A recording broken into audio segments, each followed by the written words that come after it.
메모리라고 뭐 정확히 얘기는 하지만, 자, 레이저 측정기는 보시는 것처럼 계속 사용하시는 것처럼 거리 측정, 직선의 각도 측정, 진직도 측정, 직각도 측정, 그리고 로타리 인덱스 측정, 그리고 뭐 추가적으로 전반의 평면도 같은 것도 측정은 되는데, 측정은 그렇게만 크게 권장을 해드리고 있진 않아요. 특히 전자레벨기가 없으니까 간단하고 시간을 아끼시면서 절약하는 측정을 할 수가 있고, 그래서 총 평면도 측정까지 치면 한 7가지 측정을 하실 수 있다라고 보시면 됩니다. 자, kit들의 구성은 기존에 사용하시는 것처럼 있고요. 측정기를 사용하는 목적은 애초에 레이저 측정기가 나온 것 자체가 타겟팅이 지금 하고 계시는 장치산업 쪽, 장비 쪽은 그 전에 측정기가 개발되고 할 때는 컨셉 자체가 그렇게 많이 크지가 않았어요. 그래서 레이저 측정기 초기 개발에는 3차원 측정기의 정도 보정, 그 다음에 공작기계의 정도 보정, 그쪽이 주로 타깃이었어요. 그래서 사용 목적도 저희가 제시하는 게 공작기계를 측정을 해서 공작기계 정도가 잘 나오거든요. 가공은 당연히 잘 나오죠. 조건이 똑같은 동일하다는 거죠. 그리고 주기적으로 공작기계를 측정을 해주면서 어떤 문제가 있을 때는 사전 예방 보정을 함으로써 가동률을 증가시킬 수가 있고, 어떤 표준화 정책으로 ISO 9000을 수행할 수가 있고, 그러면서 예방 보정하면서 수명을 높여보고, 그다음에 새 기계 납품했을 때 측정해 보면서 정말 이 기계가 스펙에 맞는 기계인지, 정상을 제대로 해낼 수 있는 기계인지, 이런 것들을 테스트할 수 있는 여러 가지 조건들을 만족시킬 수 있는 기계인지에 대해서 검증을 할 수 있는 그런 목적을 가지고 원래는 개발된 장비입니다. 자, 기계 성능에 영향을 미치는 여러 가지가 있어요. 그 중에서 레이저 측정기가 제공하는 어떤 미소적인 질적인 에러들, 다이나믹 측정도 해보셨을 거예요. 피드가 정속 이동을 할 때 정말 정속 이동에서 리플이 얼마나 되는지, 그런 다이나믹 측정 외에 주로 위치 오차 측정, 그 다음에 기구적인 어떤 측정, 지오메트리 이런 것들을 측정을 하시는데 주로 사용을 하셨을 겁니다. 자, 여기서 제가 바뀐 것도 다 드릴게요. 일반적으로 공작기계든 스테이지든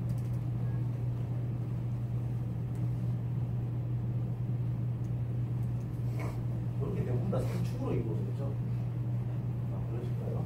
3축으로 이루어져 있는데, 여기서 나타날 수 있는 에러 요소들이 있습니다. 이거를 저희는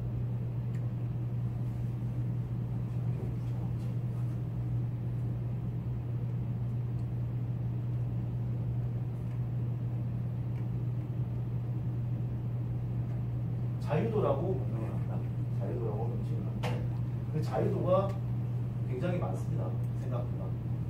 첫 번째, 직교좌표에서 X축, Y축, Z축 세 개에서 이게 바로 직각입니다.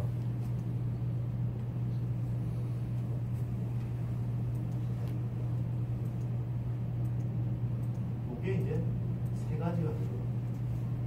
그렇죠?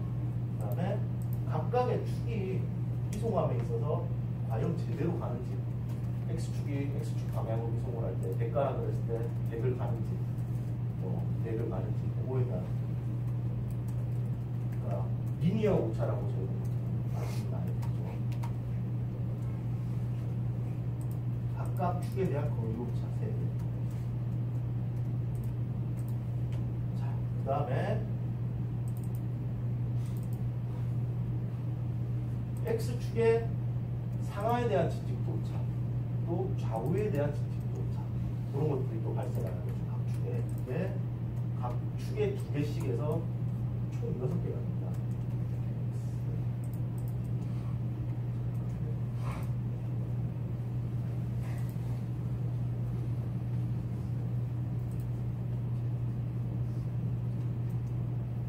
그래서 총 6개. 그래서 12개죠. 12개가 있고, 그 다음에 직선 이동함에 있어서 각도를 가지고 이동하는 게 있어요. 각도를 가지고 이동하는데 피치값, 로우값, 롤값 이렇게 이렇게 해서 각 축에 3개씩 있어요. 그게 빛이, 요, 놀이, 아홉 가지. 그래서 21가지의 에러가 붙입니다. 단순히 상축인데 이것들을 하나씩 잡아 나가야지만이 정상적인 직교잡교에 저희가 원하는 빛에 가는 구체적인 어떤 빛에 가는 기계가 완성이 되죠. 그 중에서 저희 엑셀 80 레이저로 측정할 수 있는 거는 뒷각도 조금 어렵지만 됩니다. 조금 어려워서 삼각형 가능합니다. 익숙해지시면 동그라미 되죠. 그 다음에 거리 측정 당연히 됩니다. 진지도 측정 당연히 가능하고, 그 다음에 빛이 요 롤 측정. 빛이 요는 됩니다. 롤은 되지 않습니다. 레이저는 한 타겟팅을 해서 그 타겟팅이 어떤 수직 방향, 직교 방향으로 틀어질 때 빔에 간섭되는 거에 타장의 비교를 해서 타장 양으로 상하감수로 어떤 거를 끌어내는 거거든요. 그러다가 어떻게 해서 끌어내는지 말씀드리는데, 롤 같은 경우에는 타겟팅이 변해버린다. 회전하는 축. 그러니까 요를 말씀드리는 거는, 요는 Y축이 진행함에 있어서 X축이 진행함을 앞서서 Z축의 중심 원을 잡고 돌아가는 회전량을 말하는 거고, P치는 X가 진행함에 있어서 X에 대한 X가 진행함에 있어서 Y쪽에 중심의 좌표를 잡고 흔들리는 오차. 네, 롤은 X 대비해서 X축의 중심을 잡고 이렇게 돌아가는 거죠. 레이저를 온라인을 할 수가 없어요. 그래서 롤을 굳이 보셔야 된다면 그 오토콜리메타로 보실 수가 있어요. 오토콜리메타 같은 경우에는 보시는 거에 그리드 쪽을 보고 얘가 중심에 타겟을 했을 때 얘가 이송을 할 때 어디로 가는지가 보이게 됩니다. 오토콜리메타로는 롤을 보실 수가 있어요. 오토콜리메타 또는 경쟁사의 레이저 측정을 가능합니다. 그리드 센서가 있거든요. 요 요소들을 측정을 하신다고 생각을 하시면 돼요.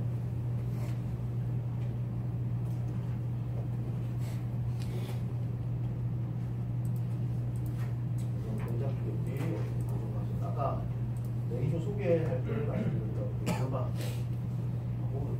주기적으로 돌아가면서 측정을 하시면 돼요.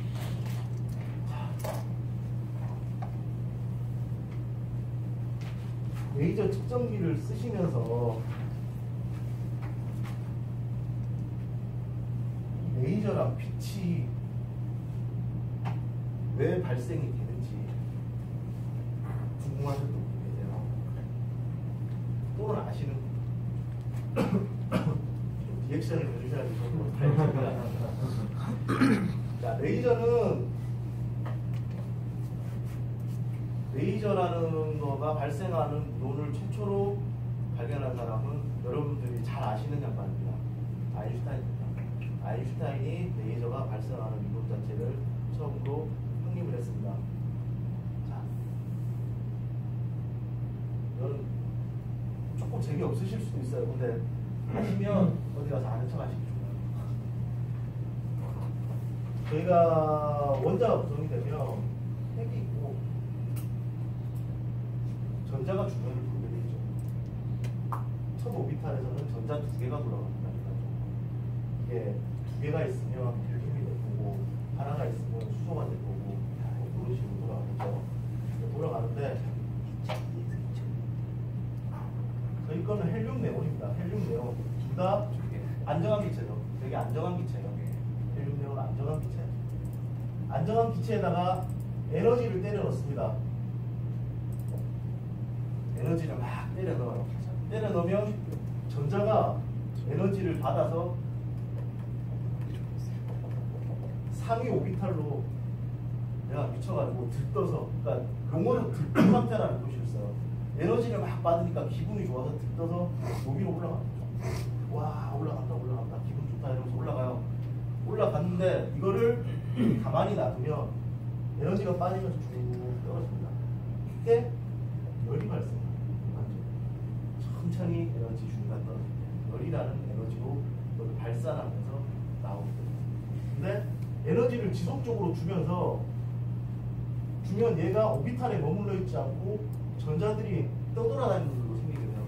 그럼 에너지가 계속 줄어서 얘들이 충돌이 일어나는 거죠. 계속 움직이고 충돌이 일어나면서 오비탈에 머물러 있던 에너지를 같이 먹었고 있는 전자를 때려가서 빵빵빵 때리면 얘가 당국 맞듯이 맞고 급격하게 떨어져 버립니다. 이 현상을 아인슈타인은 스티뮬레이티드 에미션이라고 명칭을 했어요. 한국말로 이렇게 뭐라고 표현할 때 좀 애매한데 스티뮬레이티드 에미션이라고 명칭을 표현합니다. 그러면 열로 변환이 됐던 게 급격하게 에너지 주기가 떨어지면서 빛이라는 형태로 나가는 거죠. 빛이라는 형태로 나가는 거를 앰플리튜드입니다. 집약에서 증폭을 시켜서 외부로 배출을 해주는 게 레이저입니다. 보통 일반적으로 그냥 레이저 이렇게 쓰시잖아요. 이게 원래는 레이저입니다. Light of Amplified Stimulated Emission Ratio.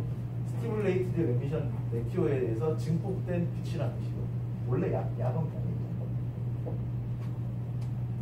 그렇게 해서 발생된 것들을 모아서 나가는 것을 레이저라고 명칭을 했습니다. 10세기 초에 100년 전에 이렇게 해서 레이저라는 것이 나왔고 헬륨 네온 레이저를 굳이 길이 측정할 때 쓰는 이유가 헬륨 네온 레이저 같은 경우에는 일단 파워가 낮아요. 측정하실 때 이렇게 손이나 이런 걸 닿았을 때 피폭을 입었을 때 탄다든지 구멍이 뚫린다든지 그러면 안 되잖아요.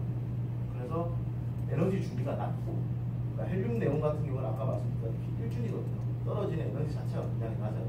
근데 CO2 레이저 같은 경우에는 저기 8준이 이런 데서 갑자기 급격하게 떨어지면 그 에너지 담고 있는 에너지량이 많기 때문에 주로 쇠 자르는 데로 쓰는 CO2 레이저. 그렇기 때문에 헬륨 네온 레이저를 썼고 그 다음에 익숙하게 알려진 나오는 파장수가 있고 그래서 헬륨 네온 레이저를 국제표준원에서도 표준 원기로 가지고 있어요. 요드와 헬륨 네온 레이저가 1m. 이게 진짜 마스터 1m야 라고 갖고 있는 게 또 헬륨 네온 레이저로 구성이 되어 있습니다. 그래서 길이 측정하는 데는 표준 헬륨 네온 레이저로 쓰게 되고요.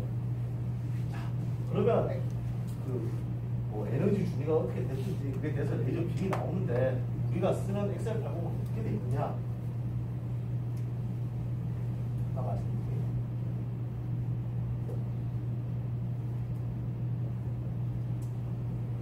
건전지로 표시할게요. 여기가 파워를 주는 건데 파워가 외부에서는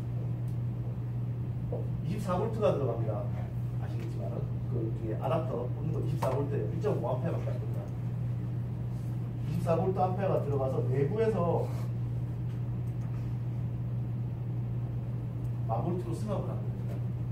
전기차를 굉장히 크게 주는 전압을 줘요. 그러면 여기가 음극, 양극.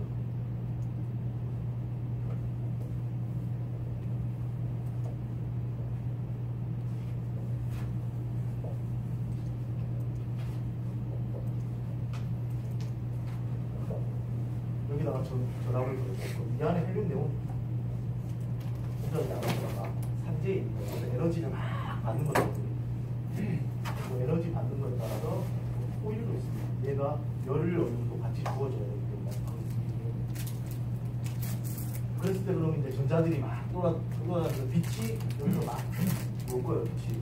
그랬을 때 음극종에는 100% 반사하는 거울이 있습니다. 얘는 대략 99.9%. 조금 한 구멍 하나가 투과를 시키는 거예요. 그럼 여기서 막 떠돌던 그 수많은 빛들이 일정 확률로 튀어나가는 거죠. 그러니까 빛은 튀어나간다고 할 때 빛이 어떻게 튀어나가지라고 생각하시는데 빛에 대한 개념을 그냥 현상이라고 생각하지 마시고 광자라는 입자라고 생각을 하잖아요. 파동을 가진 입자, 오로 파동, 일정한 파형을 가진 입자라고 생각을 하잖아요. 그 입자가 떠돌면서 튀어나가는 거예요. 그게 이제 연속적으로 이루어지니까 빛이라고 합니다. 이게 엑셀파일 내부에 있는 튜브의 형상입니다. 그랬을 때 여기 나가는 거를 아까 보셨던 것처럼 반사, 여기 서큘러 패러라이즈 아까 제가 아까 설명드린 거 이게 거쳐서 이렇게 출력이 됩니다. 이런 방식으로 하드웨어가 레이저 빔이 출력이 됩니다. 서큘러 폴러라이즈가 중요한 게 방금 말씀드린 것처럼 저렇게 일정 파장을 가지고 내부에서 출력이 돼서 나갑니다. 나가는데 레이저 빔은 원래는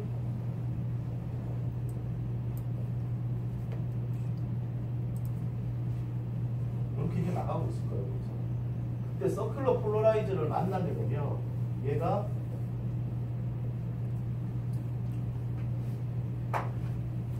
대략 50% 정도가 페이지가 시프트가 됩니다. 이렇게 되는 거. 나오고 절반으로 반으로 주겠죠 파워가. 이렇게. 그러니까 앞에서 보면 이 정도의 편차로 이렇게 떨고 나가던 하나의 입자가 서큘러 폴러라이즈를 만나면서 반만 떨고 반은 좌우로 떨고 변형이 되는 거예요. 빈의 출력. 최종 출력은 반 떠는 놈, 반 떠는 놈 직교되는 페이지가 시프트돼요. 그런 놈이 출력이 되는 거죠. 그래서 저희가 측정을 할 수가 있어요. 원래 형태로만 나가면 측정이 안 돼. 방금 지금까지 설명드린 거에 대해서 정리를 해줍니다.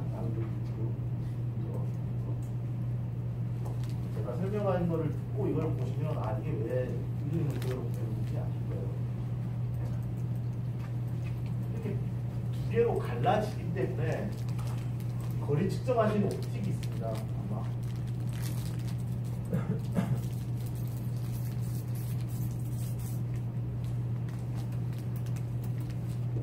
이렇게 막 써져 있는 옵틱 보셨을 거예요. 시커매가지고 여기가 외부가 이런 거울이라든가 유리가 하나 있다고 보시면 돼요. 그 유리가 가로로 되어 있는 줄무늬의 그물을 갖고 있다고 생각하시면 돼요. 그물을 갖고 있고 눈에는 안 보여요. 조금 보면 조금 거울 일반 유리처럼 그대로 보이는 게 아니라 약간 어둡게 보이는 거예요. 슬릿이 이렇게. 그러면 얘가 이동을 만나면 얘는 정면에서 입자를 보고 있습니다. 이렇게 흔들리는 놈 하나 있고 좌우로 흔들리는 놈 하나 있고 위아래로 흔들리는 놈은 여기를 걸리고 여기를 걸리고 여기를 걸리고 통과를 해서 나가겠죠. 통과를 나갈 거예요. 좌우로 흔들리는 놈은 탁 맞고 갈 수가 없죠. 그러니까 그물이 간단한 사실이고 그물이 이렇게 져 있는데 이렇게는 통과를 해도 누워서는 통과를 못하잖아요. 통과를 못하고 반사돼서 이쪽 반대쪽으로 가거든요. 그러니까 이렇게 흔들리는 놈은 나가고 옆으로 흔들리는 놈은 반사돼서 딴 데로 가거든요. 두 개로 빔이 달라지는 거죠. 근데 보통 보시면 여기다가 이런 반사경을 붙이시죠. 그 다음에 이동하는 놈에다가 이렇게 반사경을 붙이시죠. 그러면 얘는 맞고 바로 돌아가겠죠. 그래서 이런 놈이 그대로 고정된 상태로 유지가 되고 이 놈은 움직이니까 파장이 따라가면서 계속 변할 거예요. 흐르는 것처럼 변하는데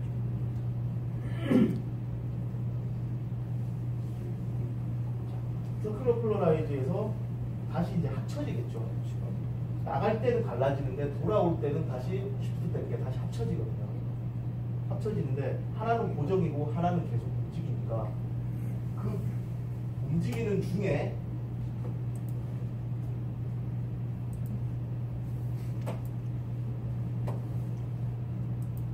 이렇게 합쳐지면 원래 상태 1이 되겠죠. 처음에 나갔던 파워가 되는데 이렇게 합쳐지면 제로가 되는 거죠. 이렇게 막 흔들리는 게 하나는 막 계속 움직이면서 오고 얘는 고정해서 들어가는데 최종적으로 만날 때는 이렇게 돌아서 합쳐집니다. 근데 얘가 똑같이 아날로그 파일이기 때문에 어떤 디지털 파일이 아니라서 1, 0 이렇게 떨어지는 건 아니고 내부에서 어떤 이렇게 눈으로 본다고 생각을 하시면 주먹을 이렇게 본다고 뭐냐면 원래 밝은 거에서 밝아졌다가 천천히 어두워졌다가 다시 밝아졌다가 어두워졌다가 밝아졌다가 어두워졌다가 그게 파장 요 길이만큼 연속적으로 계속 이루어지는 거예요. 그 이루어지는 거를 이제 광 센서가 체크를 하는 거예요. 최고 밝아졌을 때는 만약에 1V다. 어두워지면 0V다. 이게 연속적으로 이루어지고 우리가 633 나노메타 한 파장 그걸 저희는 알고 있어요. 왜냐면 학술적으로 증명된 게 있습니다. 근데 보신 것처럼 레이저 빔은 경로가 이렇게 오죠. 투패스죠. 갔다가 이렇게 돌아오잖아요. 그래서 나는 여기를 줍니다. 그러면 316쪽 파장이 이렇게 밝아지고 어두울 때는 310 나노다. 라는 수식이 들어가 있으니까 들어가 있고 밝아지고 어두워지는 거를 전압으로 아날로그로 이렇게 받습니다. 엔코드 아날로그 신호 들어온 것처럼 받아서 이놈을 또 페이지 시프트를 해요. 근데 얘는 페이지 시프트를 이렇게 하는 게 아니고 90도로 시프트합니다. 그러면 하나는 사인이고 하나는 코사인이고 사인이고 코사인이고 되면 여러분들 쓰시는 아날로그 엔코드하고 똑같은 형태가 되는 거예요. 그래서 한 파장 지날 때 그 레디쇼 일반적인 엔코더를 쓰시면 20마이크로가 되잖아요. 하나 이렇게 지나요. 얘는 하나 이렇게 지나는 아날로그 신호가 나오면 316 나노라는 게 되겠어요. 이거를 사인 코사인이 들어오니까 디지털로 체배를 할 수가 있겠죠. 체배를 해서 한 펄스가 1 나노단위까지 체배를 합니다. 그래서 저희가 보시면 그 레이저 측정기 소프트웨어 보시면 1 나노까지 이게 최소 구현이 지금 1나노로 돼 있어요. 그걸 이제 카운팅을 PC에서 계속 받는 거죠. 그래서 거리값을 보이는 거고 이게 또 이제 절대치가 아닌 게 그때그때 세팅을 하실 수 있잖아요. 얘는 어떤 원점이 없으니까 원점이라는 개념이 없으니까. 그래서 저희가 뭐 컨트롤 D를 누르면 제로 세팅 거기서 다시 비카운트를 하는 거죠. 비카운트. 그리고 부호도 바꿀 수가 있는 게 앞선 상 A 이게 A상이고 이게 B상일 수도 있고 B상일 수도 A상일 수도 있고 이걸 전환을 하면 플러스 마이너스 이렇게 됩니다. 소프트웨어상에서 인식하는 거는 그 차이입니다. 이런 원리로 거리를 측정을 하시는 거예요. 처음 들어보시죠. 회사에서.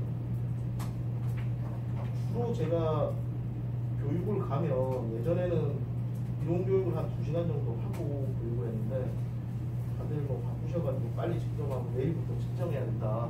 당장 사서 부장님 내일부터 바로 측정해서 승격서 내놓으라고 그러시면 더 빨리 실습하고 빨리 진행을 해야 된다 이런 말씀 많이 하셔서 요즘에는 거의 이론 교육을 하지를 못해요. 강원가. 그래서 뭐 이런 자리를 빌어서 이런 것들을 말씀을 드리는 거고요. 그리고 반사경 같은 경우에는 괜히 이렇게 거꾸로 돼 있는 게 이렇게 꺾어져 있는 게 아니고 일반 거울로 쓰시면 더 편할 수도 있는데 일반 거울 같은 경우에는 얘가 약간 누워있으면 빔이 이렇게 들어오더라도 흡사가 나고 딴 데로 가거든요. 세팅이 안 돼요. 그래서 포노큐브라는 걸로 구성되어 있습니다. 포노큐브 같은 경우에는 옵틱이 레이저 빔이 들어오는 레인지 안에서는 어느 정도 꺾여 있더라도 입사되는 빔과 나가는 빔이 항상 평행하게 나가는 구성이 됩니다. 얘의 어떤 신이나 똑바로 서 있는 정도나 이런 거하고 상관없이 특정에는 에러 요소로 작용을 하지 않게 됩니다. 그래서 포노큐브로 제작이 되고요. 지금까지 이제 말씀드린 얘기고 좋습니다. 자, 그 다음에 이제 환경 보상에 대한 얘기를 해야 되는데 이것도 좀 재미없으실 수 있어요. 자, 환경 보상은 아까 말씀드린 데 주로 이제 사용하시는 것처럼 환경 보상은 거리 측정할 때만 사용을 하십니다. 자, 옵틱들의 경로를 한번 볼게요.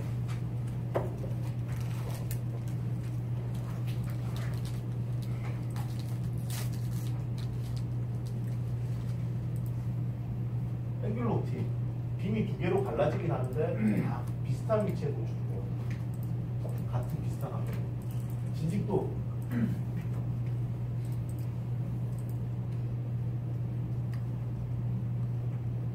해봐야 150mm 안에 비슷한 환경에서 노출이 돼요. 비교하는 빔이나 이 둘 중에 어떤 하나가 비교가 되겠지만 얘도 이거든 이거든 비교가 되겠지만 비교하는 빔이나 측정하는 빔이나 비슷한 환경에 노출이 됩니다. 그러니까 환경에 영향을 받더라도 똑같이 영향을 받기 때문에 실제로 결과값에 크게 영향을 주지 않아요. 근데 거리 측정은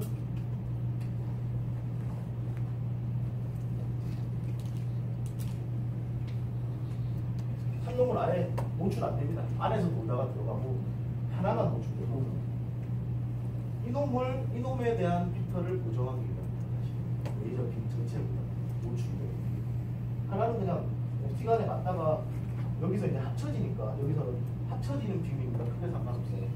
근데 하나의 빔만 2분의 1 빔만 노출이 되기 때문에 얘가 흔들려 얘는 안 흔들리는데 얘는 흔들려버리고 그렇게 해서 거리 측정할 때만 환경 보상 장치를 쓴다고 말씀드리는 거예요. 자, 환경 보상은 뭘 하는 거냐? 엄밀히 말해서는 환경 보상은 두 종류가 있습니다. 측정하는 물질이 늘어나는 양에 대해서 부정을 하는 거죠. 그 다음에 레이저 빔의 굴절률에 대해서 부정을 하는 거죠.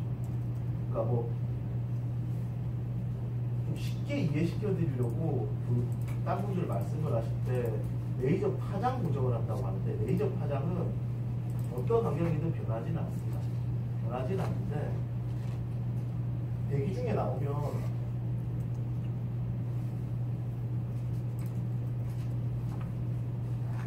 안 보이는 제일 많은 뭐 질수 입자 수중 다른 것들 밖에 조금 얘들도 다 입자잖아요. 빔이 출력이 되면 아까 말씀드렸듯이 빔은 입자라고 말씀드렸죠. 전부가 입자인데 떨면서 가는 입자예요. 떨면서 가는 입자가 맞았어요. 얘도 튕기고 얘도 튕기고 또 맞아요. 튕기고 똑바로 가는 것 같지만 이렇게 가는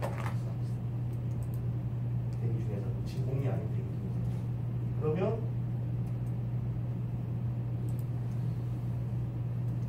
요 길이를 저희가 알고 싶은 거예요. 사실상 요 길이를 알고 싶은데 레이저 빔의 경로는 길어져 버립니다.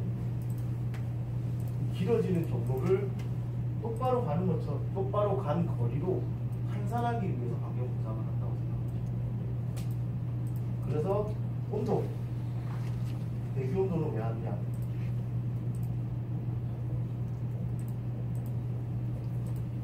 그런 게 있습니다. 이상기체 상태 환경. 온도가 늘어나면 분자 간 거리는 대기 중에 분자 간 거리는 길어집니다. 길어지면 레이저가 가는 경로에 대한 확률이 있겠죠. 어떻게 가는 내가 여기를 맞고 이쪽으로 간다. 여기가 경로가 길어졌어요. 여기 맞고 이렇게 하죠. 훨씬 더 길어집니다. 온도가 높아지면 경로가 많이 길어집니다. 늘어집니다. 그래서 온도가 높아지면 이렇게 길어지 가는 경로 자체가 길어지니까 짧게 만들어주는 거죠. 그 다음에 대기 습도, 반대 습도. 습도가 많으면 뭐죠? 물 분자가 많아요. 그만큼 안에 분자가 많으니까 많이 맞고 가는 거예요. 같은 거리를 갈 때 물 분자가 많이 있으면 막 이렇게 맞고 계속 맞고 가니까 그만큼 그거에 누적된 경로가 또 많아집니다. 습도가 높아지면 그거에 대한 또 부정. 그 다음에 대기압. 대기압. 압력은 단위 면적분의 반응이죠. 대기압도 마찬가지입니다.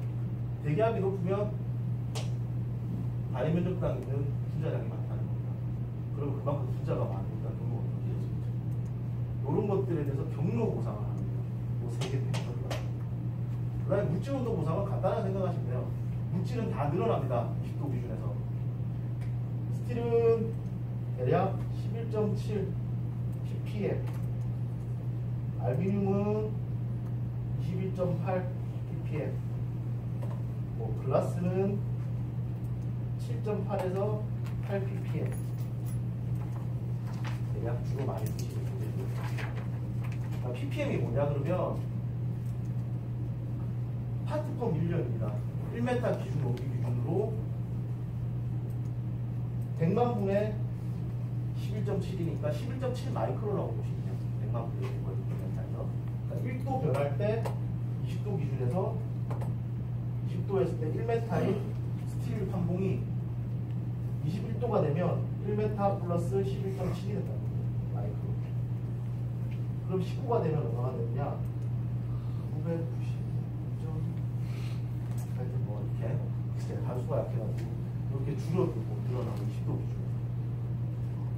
그런 거를 20도 기준 데이터로 보상하기 위해서 환경 보상을 쓰였습니다. 근데 이게 저도 이제 측정을 측정이나 교육을 하다 보면 환경 보상 장치를 과연 쓰는 게 맞는 건가, 안 쓰는 게 맞는 건가, 라는 고민을 되게 많이 하게 돼요. 환경 보상 장치를 쓰는 이유는 20도씨 50% 습도 1013mB의 물질 온도도 20도. 이런 표준 상태는 요 기계가 데이터가 어떻게 나올까를 뽑아주기 위해서 보상을 해주는 거예요. 근데 막상 보시면 스테이지도 라인이 한 23도 뭐 이렇게 되죠. 습도는 조금 낮고 대기압은 조금 높고. 그렇게 되니까 환경보상장치를 써서 나온 데이터를 가지고 보정을 하죠. 막상 라인 들어가면 환경이 달라져 버립니다. 20도의 환경이 아니니까 또 다른 데이터가 나오는 거죠. 그렇게 되니까 여러 가지를 이렇게 테스트를 해보니까 어떤 20도씨의 표준 성적서를 뽑을 때는 환경보상장치를 쓰면 정확한 표준 상태의 데이터를 뽑을 수 있어요. 근데 기계가 사용되는 온도, 특히 라인 같은 경우에는 지정된 온도들이나 그걸로 수동으로 입력을 해놓고 보상을 해주는 게 오히려 어떤 면에서는 그 매핑을 하실 때 그렇게 하시는 게 어떤 면에서는 또 낫다라고 보실 수 있어요. 그러니까 요거에 대해서는 쓰시는 환경이나 이런 것들을 생각을 해보시고 단순히 이게 정답이라고 말씀드리기가 좀 애매해요. 환경이라는 것 자체가. 그것들을 조금 쓰시면서 고찰을 해보실 필요가 있어요. 제가 말씀드리는 것도 100% 맞는 것도 아닐 수도 있고 저는 제 경험에서 말씀드리는 거고. 그러니까 기준 온도를 라인 온도로 맞춰놓고 온도 센서, 빛 센서 쓰지 않으시고 수동으로 입력하실 수 있어요. 입력을 하셔갖고 그 온도 상태다 라고 해서 센서가 20도에 맞춰져 있으니 쓰지 말고 라인 온도에 그렇게 하는 방법도 있고. 그러니까 대부분 다 그냥 거리는 환경보상 꽂아서 자동으로 쓰시는데 그렇게 하면 일단 어떤 기준이 생기기 때문에 좋기는 해요. 20도씨의 표준 온도의 데이터라는 기준이 생기기 때문에 어디 가도 레이저를 환경보상 장치를 꽂아서 쓰면 그 데이터는 나오거든요. 항상 보상을 하니까. 근데 데이터를 어떤 임의의 어떤 값을 넣어놓고 쓰면 기준은 없는 거예요.